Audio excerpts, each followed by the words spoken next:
Today's topic is all about Amazon and the potential threat that Amazon has towards the pharmacy market and the market that we operate in. And it is something that there's been a lot of press about over the last little while about what their plans are. And in fact, this is the second topic on Amazon at APP. So we get a lot of questions about it as a business. We travel both domestically and internationally and see some of the trends that are occurring. And so we think about this quite deeply because it is also potentially a threat to MedAdvisor as well. So it is a real thing that we think long and hard about. So one of the interesting things that I wanted to frame up in this session was that whether you believe that it's a threat now or in 3 years, 5 years, some of the principles that come out and that we want to talk about today we think apply irrespective of whether they ultimately end up in the Australian pharmacy market. As this slide says, this is a famous quote from Jeff Bezos saying, "Your margin is my opportunity." And Amazon are a company that have been notorious for being very, very patient and waiting and throwing endless amounts of money at problems where they think ultimately there's going to be a large reward for them. And you can see that they, through their history, that they've taken over 14 years to make their first ever profit, which is not a small amount, by the way. It's 16 billion US dollars or 20 billion Aussie dollars. So it's still a big number, but their net margin is 1.7%. You compare that with the average pharmacy margin being about 5.3%, and there's some opportunity that they might see in a large market like this. So what we've seen in the retail context is that Amazon are annihilating department stores, at a very, very big clip. They're a huge part of the online marketplace, I think accounting for about 44% of online sales. But in the US, it's about 4% of total retail sales now come from Amazon. They're the biggest battery brand in the world, their own branded batteries. So very significant business that they class themselves as the store of everything. What's also interesting is that they're highly preferred as an online destination for customers. And the survey that was done at the end of last year was showing that 76% of people who were going to shop online were going to shop on Amazon. And you can see the gap there to the next biggest chains, being Walmart being the next one. So they are dominant in what they're doing. And the reason we think that they can do this and have this presence is that they've got a diverse offering. It's not just a product on a website that is for sale. They offer convenience and frictionless experience for customers, and we think that's a really important point. They offer a Prime service, which is for $99 you can get your products delivered free of charge in 2 days, making it really easy for a consumer to transact. And so by being able to add these products, subscription products, auto-replenish, so you don't have to think about it again. You're just ready for your next delivery of batteries or diapers or whatever it might be in their case. And they continually reinvest in their product. And I think they spend something in the order of $17 billion a year just working on their product to make sure that it's innovating at a higher clip. And that's why it's having such a huge impact on the way people experience their shopping. And it's often referred to as the Amazon effect. And the way we think about this is how it's impacting the consumer and the changing expectations of the consumer. So Amazon focus very hard on removing friction in a process. So whether that's wait times for consumers, potentially at a pharmacy, potentially at their GP, whether it's the way that the product's distributed. So they focus very heavily on getting products, all their logistics is revolving around getting the product to your house or to where you are, not distributing to a store and packing for a store. They're actually going to you. They're trying to remove the amount of clicks that it takes for you to transact with Amazon. And because of this convenience, they are truly becoming the store of everything. In fact, 34% of their sales are actually from tailored recommendations from their site. I'd like you to think about your own percentage of sales that are from your tailored recommendation to a customer. So it then expands even further because they're also pushing hard with things like Alexa, so that they not only have they got it down to one-click purchasing, but they're now getting it down to no-click purchasing, which is even cooler. So it's really setting a high bar for what consumers now expect. Our view is that Amazon will enter the pharmacy market, certainly in the US. They've appointed a head of pharmacy in the US and a team of experts in how to deal with some of those regulatory challenges that exist and the market challenges that exist. It's the second biggest category in the US, and so it's worth them going after and going after hard. So they have the time, the patience and the skill to build the relationships that they need to build in and around regulatory challenges to ensure they have the right licenses to operate. And when you think about, well, what can that mean as an individual retailer, and you think that this huge behemoth of a company can operate at scale when they get over some of the regulatory hurdles, they're not paying the same amount that you are in rent. They're not paying for the same amount of headcount per sale because it's done in a massive way digitally. So we think that they will enter into the market. The timing is really the question. Certainly something that the big media has been following and believe that it's a question of when, not if. And so we believe that as an organisation in Australia, that the pharmacy market should really focus on how would you prepare for a potential onslaught of Amazon, and how can you prepare for the changing customer expectations that Amazon brings, whether or not they come into the pharmacy market. So as I mentioned, it is an attractive market for Amazon. There are certainly large dollar sales, both in the OTC section. Beauty is one of Amazon's biggest categories. So that's an area that they have a lot of expertise in fulfilment of and recommendations. And then again, when you look at the brand, the dispensary items, they've also got the ability to, in time, be able to deliver and take out some of the margin that exists from a series of intermediaries in the market. So not only is it the 5.3% average profit margin in the pharmacy that they're thinking about, it's also the profit margins that may exist through the rest of the supply chain that they can potentially take a piece of. And certainly in the US, they've done the first step in terms of partnering with other organisations in health already, with Citigroup and their own staff. So about half a million people are going to be covered by their own self-insurance. I think one of the things that Amazon could do when they look into this market is wide and varied.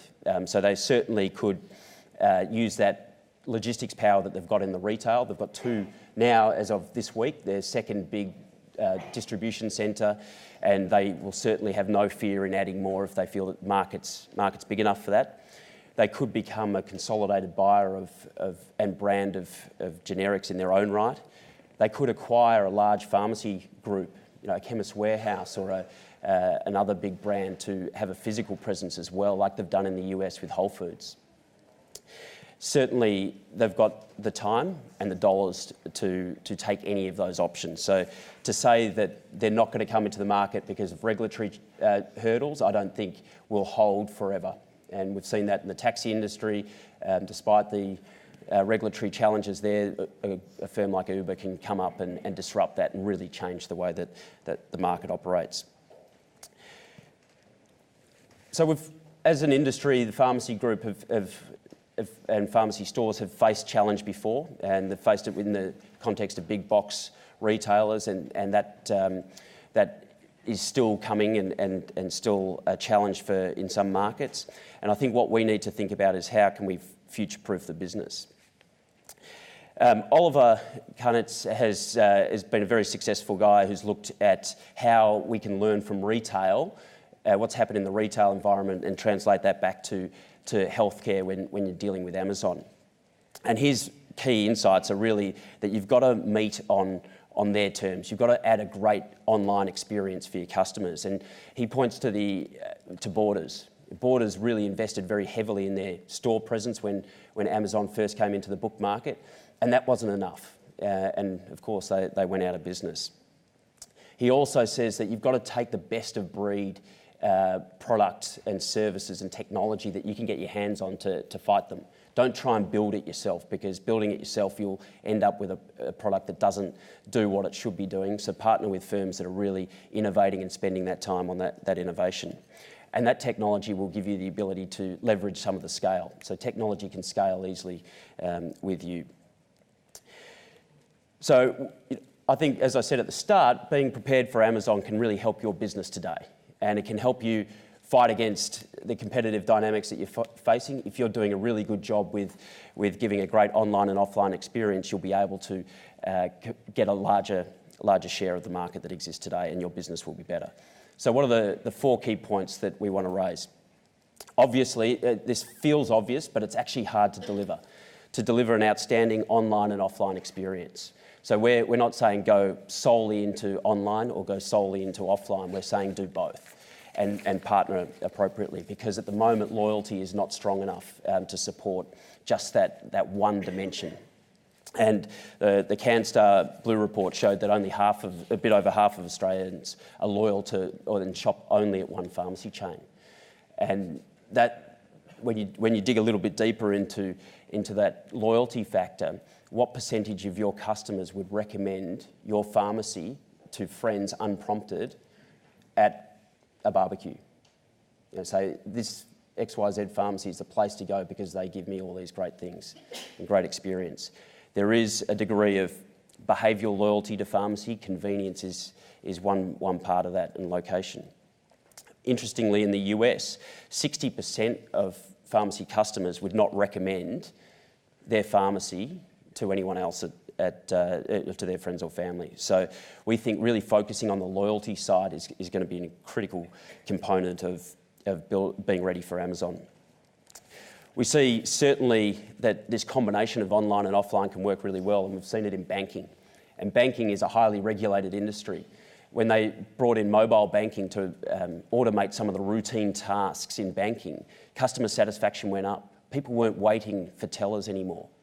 And that in its own right got customer satisfaction to the highest level with banking when they did that. So didn't threaten their business, it just streamlined it, which allowed them to change their physical in-store layout as well. So by taking out that routine tasks, allowing the banks to focus on the more value-adding tasks has been a successful model for them to drive loyalty and engagement, despite the fact they're banks. In the retail sector, you now see stores popping up to support their online sales, not to cannibalise them or to push people into physical stores, but now to support them, try things on, experiment with clothes. And I always find clothes a really interesting area when people talk about online retail, because you could never buy clothes online. It was the original thinking, because people need to try it on. But again, the firms offering it changed the way that they handled that objection by making it really easy to return the goods. So there are ways to overcome some of the baseline assumptions that we might have about what categories are open to online disruption. So then the challenge back to you would be, how would you adjust and change your current physical store layout to support your focus on higher value activities inside the pharmacy? Can you invest in your face-to-face infrastructure to drive professional services harder in your pharmacy? And we think that's a very, very good opportunity. Maybe potentially driving into forward dispensing, so the patient's engaging with a pharmacist on a more regular basis, adding that higher level, leveraging that trust that the pharmacy has with the customers, and really turning that into a valuable asset that, again, an Amazon would find very hard to deal with. We think obviously building your digital presence is really important, and of course, not forgetting to promote it. So what's quite interesting is that we're seeing this digital adoption even occur in the GP space. So with over 1 million bookings a month for GP appointments, it's growing very, very quickly. And most of the time, that's out of the hours that GP surgery would ordinarily be operating. And that's a fairly wide demographic of people who are doing it. as it's not just left to the young kids these days. In pharmacy, we're seeing digital adoption improve and grow. And what's fascinating from our data is that nearly 60% of the tap to refill orders occur outside of, between midnight and 9 a.m, outside of business hours. It's a very strong opportunity for you to get that business that might otherwise go somewhere else that is offering those services. As I mentioned, you want to promote your digital offerings. So in another survey in Australia, pharmacies that do have an online presence were failing to utilise it, with only 50% of customers aware that their pharmacy even had an online presence, and it's 20% only receiving digital experience from those online services. We looked into our data again, and we see in Australia, pharmacies on average have digital contact details for about 10% of their customers, give or take.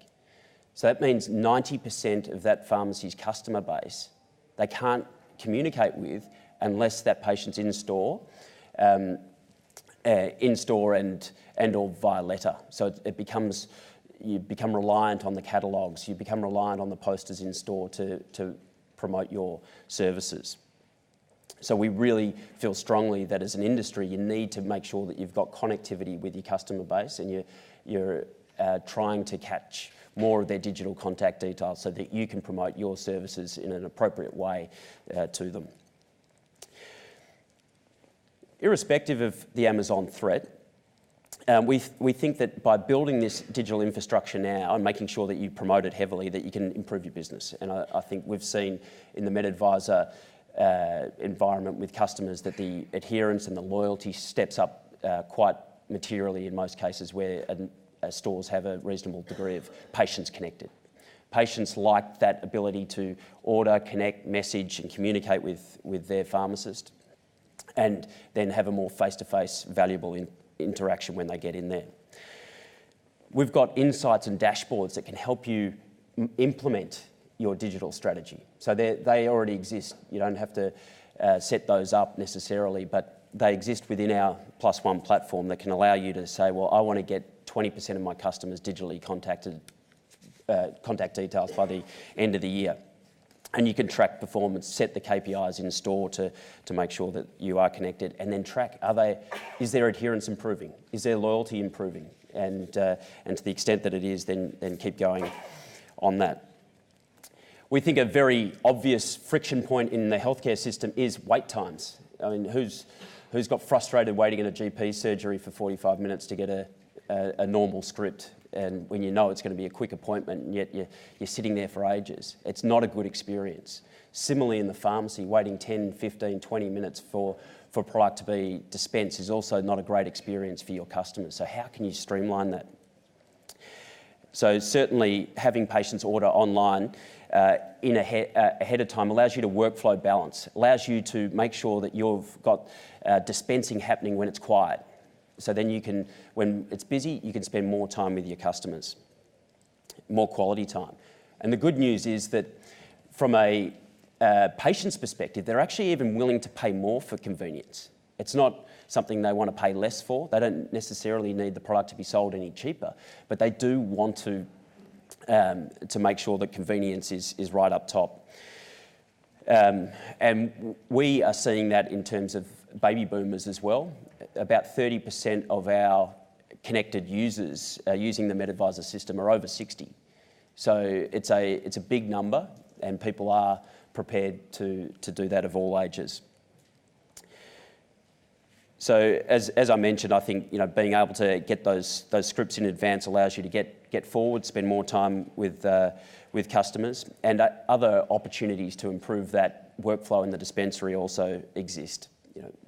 Clearly automation in the dispensary, but also being able to offer further services even than just that click and collect model, but also being able to offer delivery services will become an increasing expectation, we feel, of consumers. Some are already taking convenience to a new level, drive-through pharmacy, so that's yet another effort to try and push things to a new level. And certainly I think, as I mentioned before, our surveys suggest that our users love that ability to not only be able to order in advance, but get control. You're gifting patients control and visibility about their medications. And when their medications are expiring, being able to connect with their doctor through the app so that they can request scripts so that you've got them, and they're they have coverage of their medication at all times. So we think this is a really important part of that offering, and it's here today, and its ability to implement straight away. As I mentioned, 34% of Amazon sales are from personal recommendations, and again, by getting out in front and understanding your customers at a deeper level, including the insights that they might have, that you might be able to glean from their medication profile inside MedAdvisor, will allow you to have really rich conversations with them, and we think that's very important.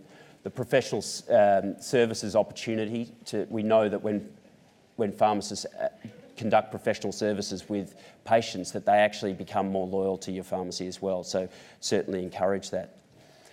Some very interesting data, time in motion data from Glenn Guilfoyle, suggested that customers spend on average in a pharmacy about 5 minutes, and the average engaged time with a pharmacy was about 13 seconds, or with a pharmacist was about 13 seconds. So you think about that experience for a customer and what's that doing for their relationship with the pharmacy. So if we turn that on its head and said, as a pharmacy, don't spend any more time working on the customer, keep that 5 minutes dispensing the product, but when they're in store, spend 2, 3, 4 minutes with them in store, and you're not actually spending any more time in the store, but you are certainly making a richer experience for your clients. Certainly, I've mentioned a few times, go hard on the professional services. We think that's a major opportunity for pharmacy to shift the revenue and the way that you're remunerated. We've got a platform that helps automate and streamline that process, that also helps you to identify patients that are eligible for the services that you want to run in your pharmacy. We call that the Health Services Hub, and that will tell you how much revenue opportunity you've got from particular services, what customers are eligible, allow you to promote directly to those customers via SMS or email or app, and allow those customers to book in through a shared calendar with you. So again, you can streamline that process of getting your customers into the pharmacy to deliver the services that you know will increase their loyalty to your pharmacy.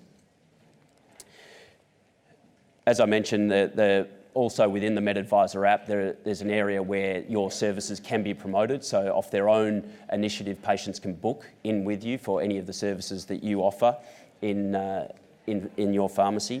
And we think that that's a really important way of building that healthier community. From a MedAdvisor perspective, we're pushing harder to connect more of the healthcare system. So we are linked in with GPs. We're now working to work with hospitals on the admission and discharge process to make sure that patients are getting a better experience on the way in, making sure the medications are right, and on the way out, the discharge summaries are going to the pharmacy and the GP. And we think that's a major opportunity for you to deliver in-pharmacy services, whether that's meds reconciliations, meds checks, and other services that you might be able to offer. So certainly that's something that Amazon can't do. So what are the must-dos? Certainly we would challenge you to be like the banks and think, how can you change your physical in-store presence to support a new services-based offering? Invest in your digital solutions. Make sure that you're partnering with the companies that are innovating and driving that, so you don't have to worry about that innovation, but you can leverage it, you can execute it better than your competitors.